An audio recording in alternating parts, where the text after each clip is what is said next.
I'd like you to notice this t-shirt because, well, you know, it's just one of the ones that are going to be for sale because I've kind of outgrown it. It's a used one, so it'll be cheap.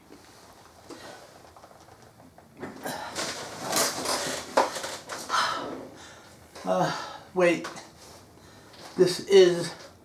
you're on the right channel. This is America Today, but this isn't one of those.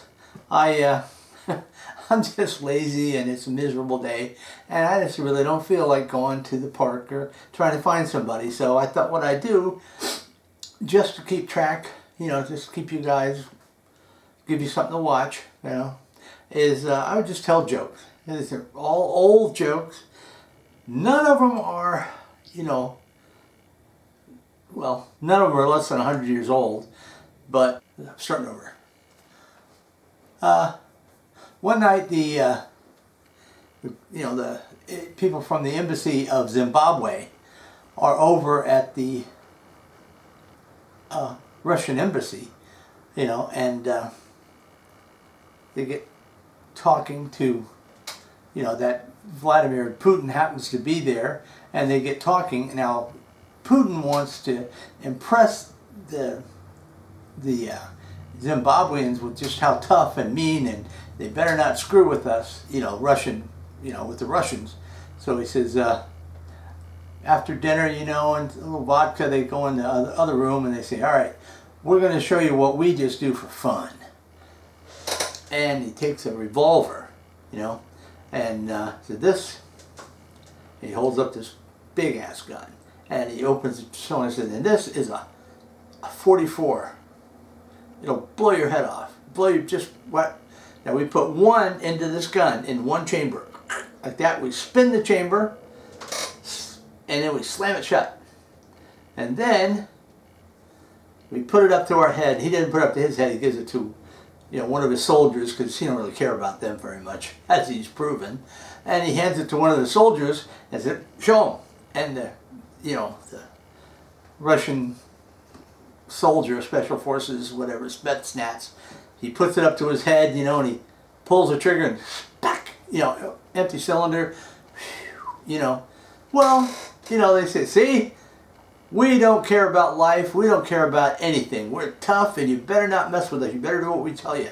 Well, he looks over and the Zimbabweans are all laughing, you know, they're just like, you know, elbows in the ribs and stuff. You guys are, what, this is nothing. Putin says, well, what are you talking about? Nothing. He could have been killed. They said, look, you come over to, you know, our embassy tomorrow night and we will show you how we play. Oh, okay, you know, so they go over the next night, you know, Putin and his entourage, and they go into the embassy, you know, and they have some local meal, which is, you know, whatever it is, you know, cornmeal or something. And then they drink some of the beer that they make from, you know, mare's milk, you know, and they get a little lit and everything. And they say, okay, now we're going to show you a man's game. And it goes into this room, and there are three beautiful black women, just gorgeous, totally nude. And Putin, you know, and they're in a circle, there's 6 of them in a circle, and the representative, the Zimbabwean ambassador says, this is called African roulette. So Putin's like, how does that work? Well, you pick one and you go over to her and she gives you a blowjob. Oh my God. This, by the way, isn't for children, so it's okay. It gives you a blowjob. Oh, what are you talking about? This is great. What's so dangerous about that? He looks at, hey, Vlad, one of them's a cannibal. Okay. Now, the next one is is in Saudi Arabia, you know, and an American.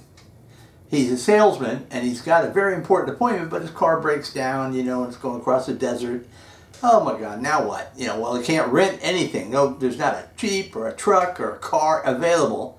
And he's desperate, so one guy tells him, you know, said, well, infidel, you can always go rent a camel. And they, what? So yeah, that's what we've been doing for, 5,000 years. He'll get you across the desert. Well, that's okay, I guess.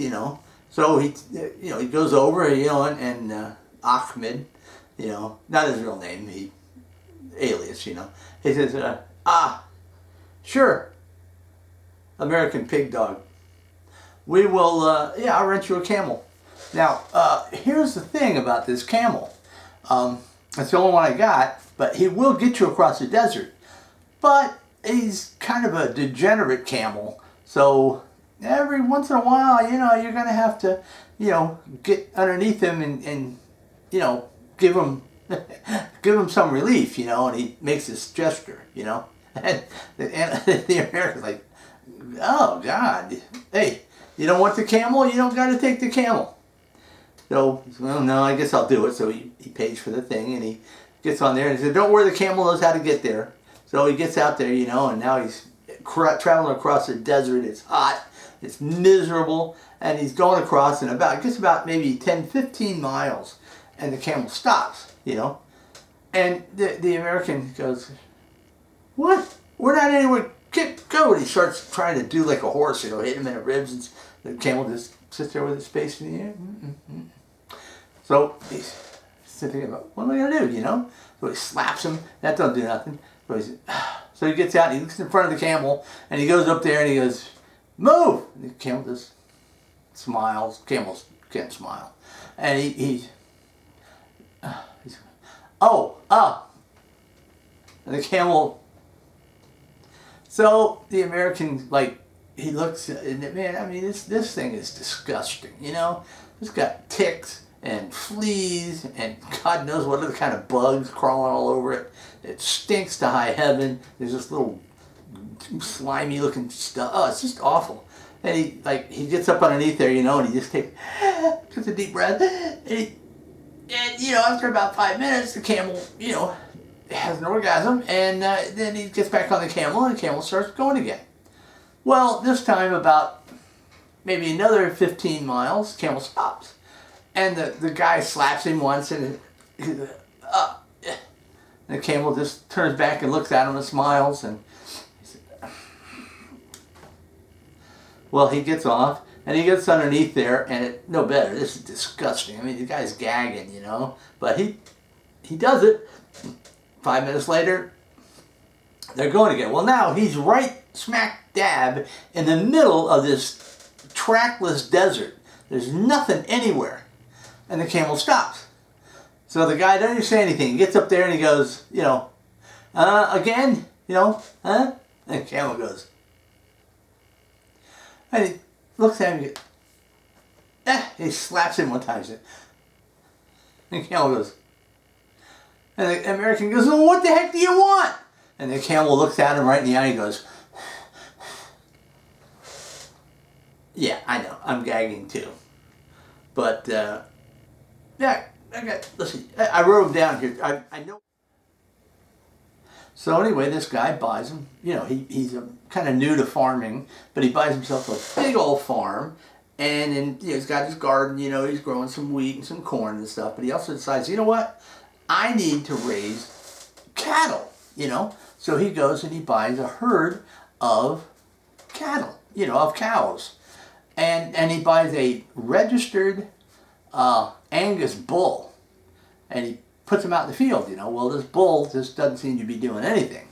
And it goes about 2 weeks, and he's thinking, man, I got a lot of money tied up in these things, And I gotta, so, he brings the large animal vet out there, and the vet examines the bull, and he says, no, this thing is perfectly healthy. He's a great bull. He's a little young, and he probably doesn't know, what to do. He's not old enough really to be breeding, so that's why he's just sitting around eating grass. So, well, what can you do? He says, well, I got some pills. I can give you, what you do is you give him one of these pills every day, and that should take care of it. Well, the guy thanks him, pays the bill, and he starts giving this bull a pill.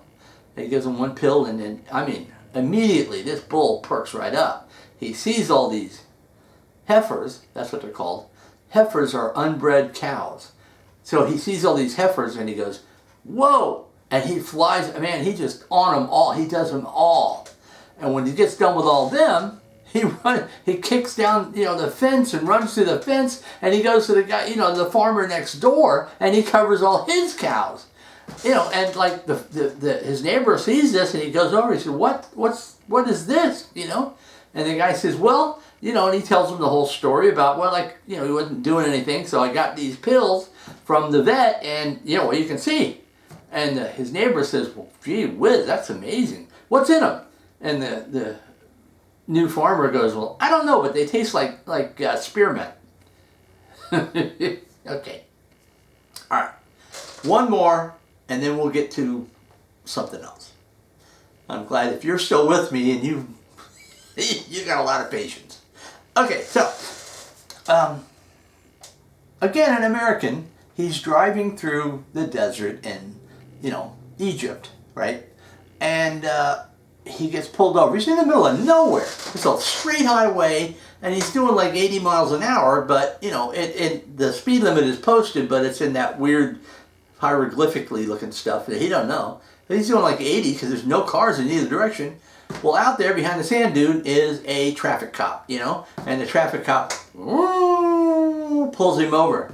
And, all right, how fast you were going? Ironically, the traffic cop speaks English. And the American goes, well, no, but I don't know what's the speed limit. American pig dog, they like to call us that because, that's kind of insulting. He says, American pig dog, you were doing 80 and the speed limit is 65. Oh, well, okay, ticket. No. We don't write tickets in this country. You got to go before the judge. Well, he said, okay, so, he follows the cop into the next town, and he winds up in a cell, and then eventually he goes before the judge, and the judge says, aha, speeding in our country, the sentence is death. And what? The American's like, what? Are you kidding? Oh my God, no, death? Yes, that's right.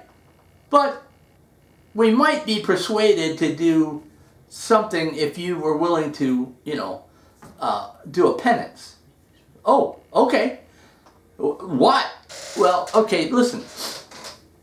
The Caliph, that's their king or whatever over there, is, he's a little worried about this latest batch of liquor that he got, this Scotch whiskey. He thinks it might be poisoned. So if you drink it, we'll reduce it to life in prison, And he's like, okay, So they take him into a room and give him a bottle with a shot glass, and actually it's quite good. So he chugs the whole thing, He put that whole quart of whiskey down, and now he's kind of loaded, but he's like, yeah, it's fine, that's good, you're all right. So he said, okay. And the American now he's saying, well, what else can I do? I don't spend a life in prison. He said, well, okay. The Caliph has a private zoo, and the fiercest lion, this thing is gigantic. He's the size of a zebra. I mean, he's a monster, and he's too vicious. He's a man-eater. He's a killer, and everybody's afraid of him. But he's got a thorn in his paw.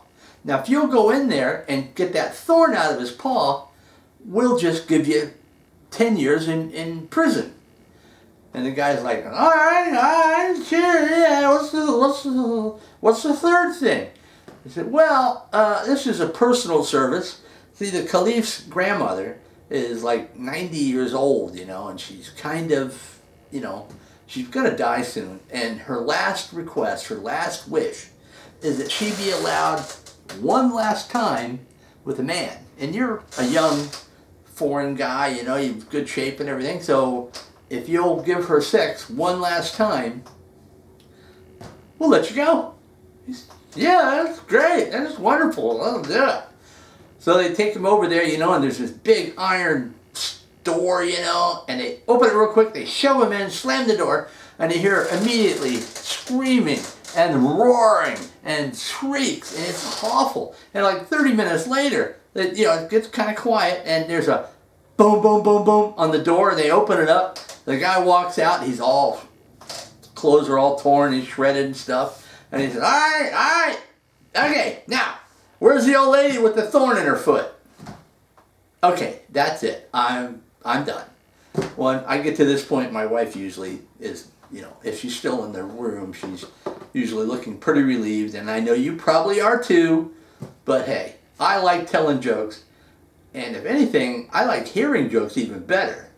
But, that's me, and I thank you for listening to this crap. By the way, I'll probably be at We Care Park next Sunday. Because I'm going to keep broadcasting. I'm going to try to get, maybe I won't be so damn lazy, and I'll try to, do a little better on the, finding other people, because they're more interesting than I am. I just didn't feel like it today, It's kind of yucky and rainy, and, what can I tell you? So, anyway, but now, I'm going to show you some of my t-shirts. Like this one. This one I made, and I think it really does, if you got through this whole video so far, you're probably going to have to agree with this. But it is for sale because it's too tight on me. It's an extra large. So if there's any guys out there, they would never buy this for themselves, but if their wife or their kids or somebody who, thinks this is probably, you can buy this used. I don't know. I'm probably going to put it on Craigslist, I guess, because I don't really get that Facebook thing so far. I might put it on there, but I don't know. So far, it's confusing me. But Craigslist for sure, and I haven't figured out the shipping thing yet. But I've got some other stuff that I'm going to be putting on there too. Anyway, there's this one, and then I got a couple more I want to show you. Thank you. And then Terry. This is my ending thing.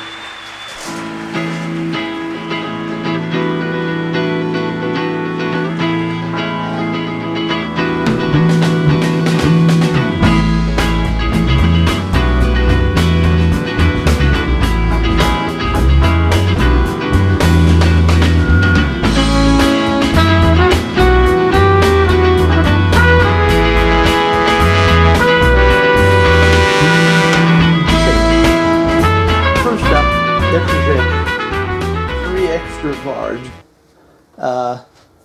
purple. My wife told me this is a woman's shirt. I don't really know, but anyway, that's going to be, it's a brand new one. Okay.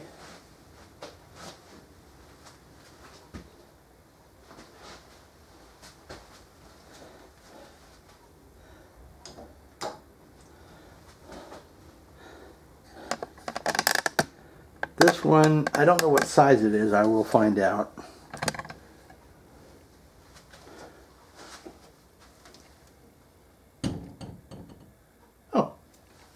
It's a 3X shirt.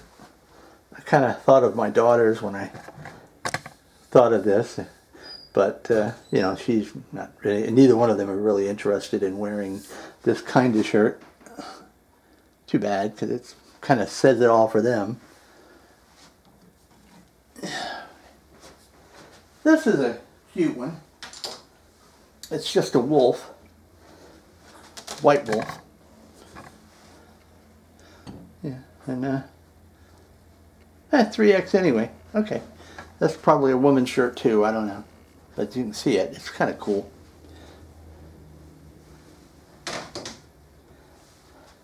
Now this one, we had for sale at the place over there, and let's see, it's just a large. It would have never fit me, but Uncle Sam bite me. I thought that was cute. And here's the back of it. Woodstock. Yeah, so I thought that was kind of fun. It's a large shirt.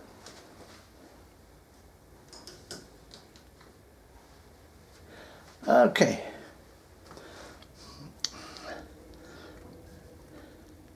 Now this one,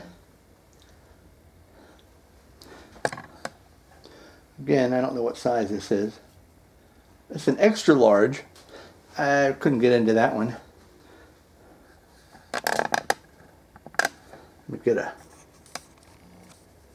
in on this one a little bit more. Lady, my eyes are up here. You know, I put that on there just, you know, kind of with the idea that, yeah, come on, you know, they do it to us, right? Well, I thought we'd just get back and do it to them. This one, I don't think needs any kind of explanation. Yeah, and I'll tell you what size it is.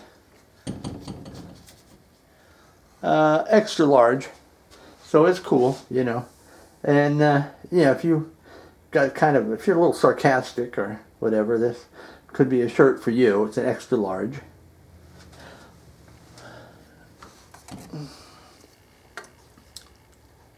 Stronger than ever, 2020. And with today's going back to America, you know, this one's kind of cool. So, you know, that's another one that. And that was just something I was messing with. It's not, yeah, I mean, I'll sell that for a couple bucks. Just get it out here. If you want a shirt for just whatever, you know, cheap. Okay, that's it. So anyway, I will be posting this pretty quickly, and